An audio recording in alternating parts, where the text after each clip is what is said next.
안녕하십니까. 춘추 자격증 시대입니다. 네, 지난 시간 어제죠. 네, 어제 그 얘기를 했어요. 전산기가 과정평가형이 된다 하더라도 여러분 동요하지 마시라. 그 얘기를 드렸어요. 그 얘기에 대한 또 저의 다른 시각과 또 의견들을 또 말씀을 드릴 건데, 뭐 주제는 일맥상통해요. 그 얘기예요. 자, 제가 이번 25년 2회차 실기시험을 전기기사를 봤습니다. 봤는데 저희 반에 총 32명이 시험을 봤어요. 그 중에 4명이 설비보전이었고요. 그리고 28명이 전기기사였습니다. 전기기사의 사람들을 그 4라인에 맨 앞에 설비보전 한 명씩 앉아있고 나머지 여기서부터 두 번째부터는 전부 다 전기기사더라고요. 시험지를 다른 걸 주는 거 보니까. 네. 자, 전기기사 시험을 보는 사람들을 제가 쫙 봤습니다. 나이대가 20대에서 30대 정도로 돼 보이는 사람은 5명 정도밖에 안 됐어요. 네. 그리고 가끔 중간에 보이는 한 40대처럼 보이는 은둔형 스타일, 약간 배 나오고 머리가 약간 없으시고, 근데 약간 나이 들어 보이게 보기에는 약간 젊어 보이는, 좀 30대인가 설마? 30대 30대인데 그렇게 보인 건가? 잘 모르겠습니다. 하여튼 그런 사람이 한 명 정도 앉아 있었고요. 나머지는 전부 다 50대 후반에서 60대, 심하면 70대도 있어 보였어요. 나이들이 장난이 아니란 얘기예요. 네. 지금 여러분들이 전기기사 막 준비하고 막 저기 하지만 실제로 시험 보는데 와 보니까 연세들이 어마무시했습니다. 연세. 이거 나이라고 말씀 못 드려요. 이분들한테. 연세. 예. 연세가 지긋하신 분들이 많았습니다. 네. 저는 그 중에 젊은 축에 속했습니다. 저도 50대 이제 초중반인데, 예. 저도, 예. 그래 보이더라고요. 저보다 한참 많아 보이시더라고요. 다들. 그리고 시험을 보는 도중에 탄식과 한숨과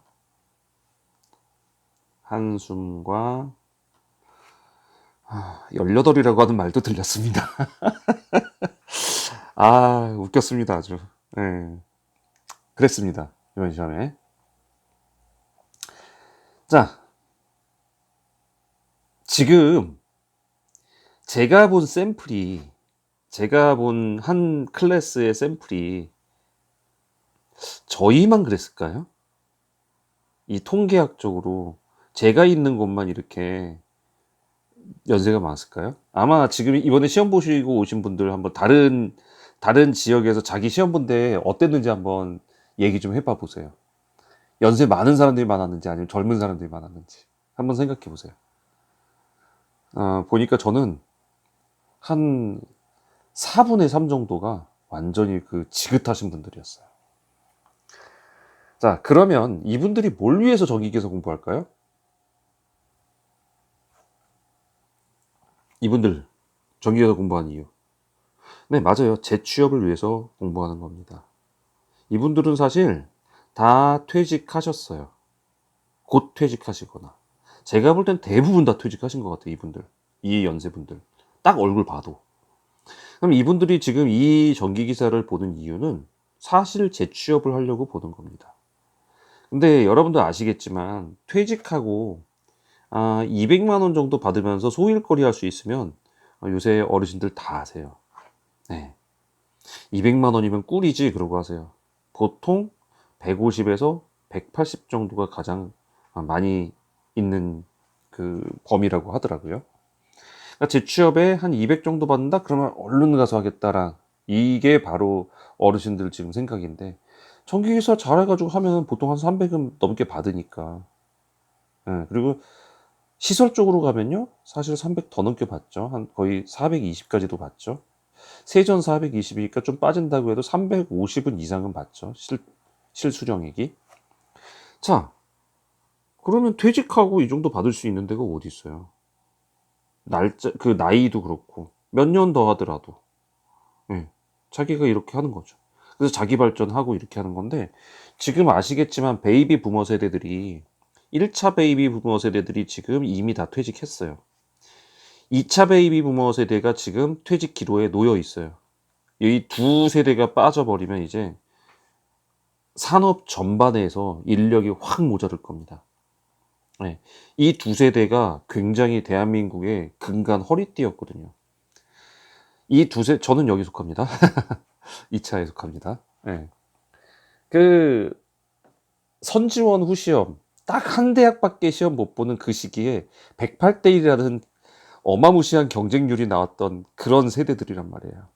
경쟁에 아주 내몰아쳤던 그런 세대들이에요. 이분들이 지금 퇴직해요. 그럼 이분들이 어딘가는 가야겠죠. 근데 이분들이 싹 빠져나가고 나면 사회 전반적으로 일할 사람이 굉장히 부족할 겁니다. 네. AI요? 네. AI가 있으니까 어느 정도는 해소는 될 거예요. 근데 퇴직자를 다시 쓸 수밖에 없는 상황이 곧 도래할 겁니다. 모든 것을 AI가 대처할 수는 없는 거거든요. 자, 과거 초등학교 선생님들이요. 초등학교 선생님들이 퇴직을 했는데 초등학교 선생님들이 모자라가지고 퇴직하신 분을 다시 예, 취업시켜가지고 앉혀가지고 몇 년을 더 했습니다. 퇴직금도 다 받고요. 그리고 월급도 받았어요. 예, 이런 일이 벌어졌어요. 초등학교 당시에 예, 퇴직을 했는데 아이들은 있는데 선생님이 없으니까. 지금 산업 현장에서 이제 이런 일들이 한 몇 년 내로 벌어질 겁니다. 대신 AI가 잡아먹는 것도 분명히 많을 거예요. 근데 AI들이 잡아먹는 것은요, 오히려 젊은 사람들이 잘하고 있는 그런 업종일 가능성이 높습니다. 솔직히 어르신들이 하는 건 몸 움직이는 거죠. 아직 AI의 휴머노이드 로봇은 아직은 안 나왔어요. 아직 상용화되지 않고요. 언젠가는 나오겠죠. 하지만 그들도 개발비라는 게 있기 때문에 분명히 그 가성비라는 게 맞아야 되거든요. 그러면 분명히 이렇게 될 거예요. 반복적인 일을 큰 돈을 들일 때 이게 돈이 많이 되는 거, 그런 것들을 휴머노이드가 대처하게 될 거예요. 생각해 보세요. 반복이 아니에요. 그냥 어쩌다 한 번 있는 거예요. 그걸 위해서 상용적인 어떤 프레임을 만드는 거는 힘들어요. 돈이 많이 들어가요. 근데 그걸로 얻어지는 비용을 들였는데 그걸로 얻어지는 베네핏이 별로 없다면 굳이 그렇게 할 이유가 없는 거거든요. 예. 이런 직종들은 계속 갈 겁니다. 예. 예를 들어 볼게요. 뭐 삽질을 해요. 삽질. 예, 삽질을 이렇게 하는데 요 삽질을 하는 게 그냥 삽만 파가지고 흙만 옮기면 되는 거예요. 근데 우리 그거를 포크레인으로 하죠. 근데 포크레인을 다 하는데 포크레인을 조종하는 로봇가 필요할까요? 아예 처음부터 사람이 안 타는 그런 포크레인 나오면 모를까. 근데 포크레인으로 팔 수 있는 게 공사를 하는 게 자주 있지를 않아요. 그러면 이거 휴머노이드 개발하는 게 의미가 있을까요? 맨날 하는 건데 돈이 많이 들어가요. 많이 들어가요. 근데 그거를 맨날 하는 거야? 근데 돈이 이렇게 많이 들어가? 이거 1년치 따지면 얼마 되네? 이거 휴머노이드로 바꾸면 되겠다. 그러면은 그다음부터는 예, 베네핏이 다 그냥 들어오니까 비용이 없어지니까. 요런 것들을 바꾸게 되잖아요. 그러다 보니까 한계가 있다라는 겁니다. 결국 지금 제가 길게 말했지만 뭘 얘기하고 싶은 것이냐? 네. 산업 현장에서 이 사람들이 빠지면요. 분명히 채워져야 되는 공간이 나와요. 그 공간을 퇴직하신 분들이 채우게 될 거고, 그거를 전기기사 따거나 이런 식으로 해서 재취업하시는 분들이 지금 그 자리를 위해서 공부를 하고 있다는 거예요. 그러니까 이런 거 따면 뭐 하냐? 과정평가형 생기는데, 이런 건 따면 뭐 하냐? 대학이나 가라. 아, 이런 말은요, 사실 안 맞다고요. 네. 정말 그 지난 시간 그러니까 어제도 말씀드렸지만 눈앞에 있는 거 충실하지 못하면요. 뭘 해도 충실하지 못해요. 그 사람은. 그러니까 여러분들 흔들리지 마시고 과정 평가 갖고 누가 막 빈정대도요. 듣지 마세요. 지금 내가 빨리 할 수 있다면 먼저 들어가서 선점하는 사람이 이기는 거예요. 그리고 저는 이번에 약간 느낌에 얘네가 좀 이렇게 합격률을 떨어뜨려 가지고 과정 평가용으로 눈을 돌리게 만들려는 게 아닌가 하는 생각을 살짝 지금 밑밥까나 이 생각을 했는데 다른 분이 한 분 댓글을 남기셨더라고요. 저도 그 생각을 했었거든요. 이것들이 지금 살살 지금 그렇게 하고 있나? 그런 생각인데 모르죠. 어떤지는. 근데 이제 저도 그런 생각도 들었고 일단은 이번 두 번째 때까지 이렇게 나왔는데 3회 때는 어떻게 나갈까? 그것도 사실 좀 신경이 쓰이기도 하고 그래서 일단은 투표를 받고 있어요. 여러분 지금 여기 투표하고 계시죠? 네, 저기 게시판 저쪽에 보면은 투표하는 거 있어요. 어, 저길로 할 것인가? 저 필기요, 필기. 필기 내용 중에 필기를 다 하자는 게 아니라 필기 내용 중에 계산형 문제도 있어요. 계산형 문제. 실기에 나와도 전혀 이상하지 않을 법한 계산형 문제. 요런 것들을 좀 하자는 거예요. 네, 요런 거를 좀 다뤄보자. 그동안 기출은 다른 것도 많잖아요. 그러니까 이런 것 좀 한번 다뤄보자. 그래서 3회 한번 준비해보자. 이거 1번이고, 2번은, 아이, 무슨 소리냐. 2번 그렇게 나왔다고, 뭐, 그렇게 계속 가겠냐. 우리 가던 대로 단답형으로 계속 하자. 요거를 지금 투표 받고 있습니다. 투표 결과대로 제가 거기에 맞춰서 해드리려고 하니까, 3회는 단답형이 될지, 필기가 될지, 필기 계산형 문제가 될지 모르겠어요. 하여간 필기 계산형 문제 나온 것이 주로 회로 이론이고 제어 쪽은 잘 안 나올 것 같죠? 네, 제어가 나오기 좀 어려울 것 같고 전자기학도 나오기 어려울 것 같고 전력공학이나 전기기기가 나올 거예요. 전력공학이나 전기기기. 그래서 그 저것들 있죠. 그 뭐냐 그 KC 말고 이제 그 문제들 중에 계산형이라도 다 맞자. 사실 어떤 분이 지금 댓글로 그 말씀하셨는데 계산형 그러니까 이 계산형 실수 안 하고 그 막 돌린 거 잘하고 하여간 이번에 실수 안 하고 계산형 실수 안 하고 좀 신중하게 해서 다 맞았으면 그리고 뭐 이제 그 단답형이라고 할까요? 그 케이시라고 할까요? 하여튼 그런 것들 한두 개 근데 맞추기 어려웠어요 이번 거는 진짜. 네.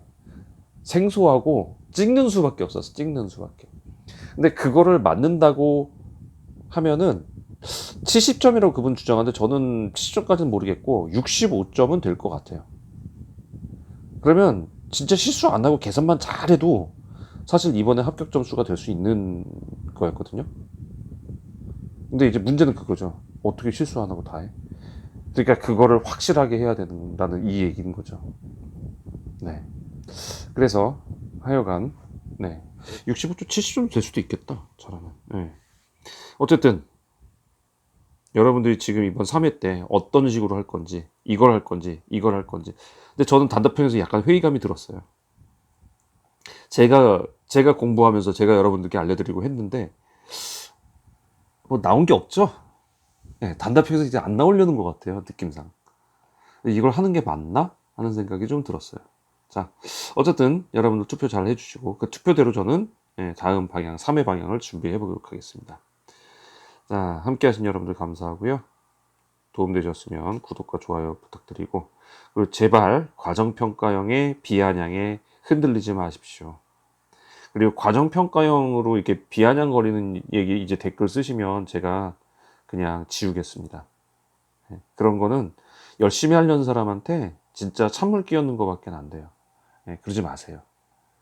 사람이 서로 다른 사람을 돕고 좋게 하고 내가 사회에 필요한 사람이 되고 누군가에게 위로해주고 힘든 사람에게 도움이 돼줘야지 거기에 비아냥거리는 사람이 되는 거는 사회에 있으나마나한 존재들이에요. 저는 그런 분들 정말 싫어하니까요. 댓글 달면은 저는 지우겠습니다. 그런 식의 댓글 비아냥 댓글 하지 말아주세요. 네. 자, 열심히 공부하시는 분들 이번에 혹여 안 됐다 하더라도 이번이 끝은 아닙니다. 네. 그러니까 열심히 해서 우리 다음에 또 좋은 점수 한번 기대해 봅시다.